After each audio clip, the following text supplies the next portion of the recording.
Good morning guys, welcome back to the new blog. हे आहे Saturday morning. ते सगळ्यांचा नाश्ता वगैरे चाललेला आहे. पोहे झाले का? पोहे खाऊन तोंड का लपवते? तेच कपडे म्हणून का? ओळखणार नाही का तुला कोणी?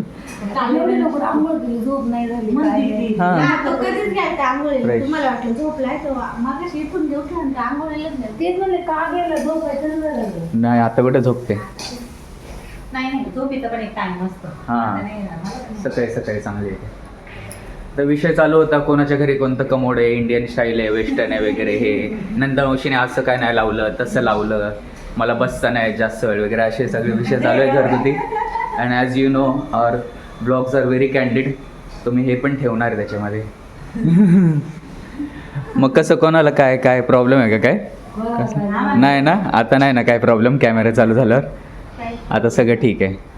म्हणून मी कॅमेरा जास्तीत जास्त वेळ चालू ठेवण्याचा प्रयत्न करतो आणि ब्लॉग्स चालू केले यूट्यूबवर की प्रॉब्लेमच दिसले नाही पाहिजे. एकदम छान सुंदर लाईफ आहे आपली. नोटवर सलील संदीपचं गाणं ऐकूया, नामंजूर.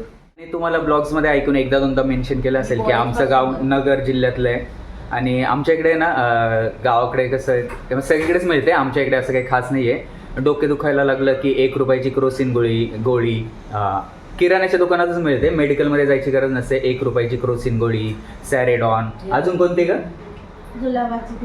ते नाही का? जुलाबाची कुठे?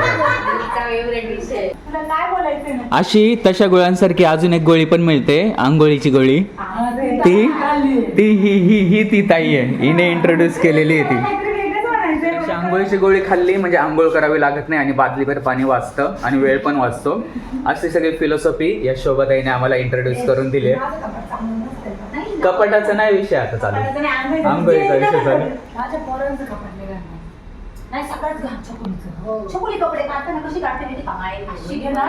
छकुली बघणार आहे आता. नाश्त्याला पोहे केलेत, पोहे खाऊन घेऊया. सो गाईज, आता जेव्हा आले तेव्हा पण इथेच भेटलो होतो आणि आता जाताना पण आता म्हणजे शोभते रुपये वगैरे ते निघालेत आणि आता त्यांना सोडून येतो आहे कळंबोली सर्कलपर्यंत. रिक्षाने राहतील, कावरी पण चालली आहे पनवेलला आणि ओवी पण चालली आहे कारण तिचा स्कूलचा लास्ट होता आज. 8 दिवसांनी येणार आहे ना? चालेल. आणि रुपये वर्षांतर. So hello once again guys आणि गुड इव्हनिंग. आता बघू शकता माझे रात्रीचे 8:30 वाजलेत घड्याळामध्ये आणि मी त्यांना सोडून आलो, रिक्षामध्ये वगैरे बसून दिला. म्हणजे ते कळंबोली सर्कलपर्यंत जाणार होते, कावेरी बसून देणार होती त्यांना बस वगैरे. दुपारी झोपलो होतो 5:30ला वगैरे मोबाईल बघत बघत आणि आत्ता उठलो आहे. आज आहे पप्पांचा वाढदिवस आणि सगळ्याशी विश वगैरे केल्यानंतर सगळ्याशी बसून आहेत की हां काही नाही ठीक आहे, नॉर्मल चालू आहे. तर कोणाला वाटत नाही आहे की सेलिब्रेशन होईल वगैरे असं काहीतरी. आपण थोडंफार हलक्यातच करायचा प्रयत्न करूया. आपण केक करूया घरी आज. मलाही येतो केक करता, तर चला आता केक करूया. साहित्य माझ्याकडे ऑलरेडी आहेच घरी. पावडर वगैरे इथे काढून ठेवले, मेजरमेंटचे कप. याच्यामध्ये आधी हे बॅटर करून घेऊया पावडरचं, प्रीमिक्स. थोडी पावडर घेतली 1.5 कप आणि म्हणजे हा जो कप आहे तो मोठ्या बिग साईजचा 1 कप, तसं 1.5 कप पावडर घेतली. सो हे बघा अशा कन्सिस्टन्सीने बॅटर करून घेतलं आहे आणि हे केकचं भांडं आहे 6 इंचाचं. याच्यामध्ये तेल आणि तुपाचा एक हात लावून घेतला. आता बॅटर रेडी करून घेतलं आहे आणि ओव्हनला मायक्रोवेव्हला 750-750लाच लावूया. त्याला 4 मिनटं लावून घेऊया आपण. 4 मिनटातसुद्धा होतो. सो हे बॅटर 4 मिनटं मायक्रोवेव्हला लावून घेऊया. तर बघा मित्रांनो, आपला केक मस्तपैकी फ्लफी झाल्यासारखं वाटतं, वरती आला आहे. आता काढून याला टूथपिक किंवा सुरी घालून बघायचं, जर चिकटत नसेल तर समजायचं की झालेलं आहे.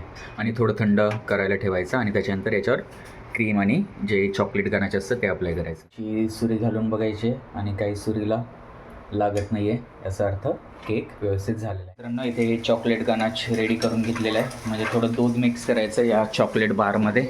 हा जो आहे ना मोरडेचा चॉकलेट बार, याच्यामध्ये क्यूब घेतला त्याचा आणि त्याच्यामध्ये दूध मिक्स करायचं आणि अशा प्रकारे चॉकलेट म्हणजे मेल्ट करून घ्यायचं आणि ते याच्यावर पसरवायचं.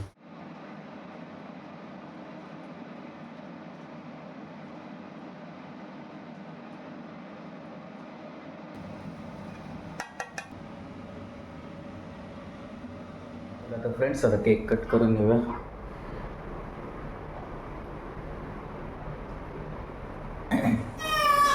ओ ओ ओ ओ माझी मा ओ मा. तर मंडळी एकदम घाईघाईमध्ये लेयर्स लावल्यात म्हणून असा दिसतोय, पण टेस्टला खूपच छान झाला होता केक. नाहीतर तुम्ही म्हणाल की असं काय केक केलं भावाने आपल्या. Birthday to you, happy birthday. तर मंडळी केक कटिंग वगैरे झालं आणि तुम्हाला बनवलेला केक कसा वाटला आणि हा ब्लॉग कसा वाटला ते नक्की कमेंट करून सांगा. तोपर्यंत ओके टाटा बाय बाय.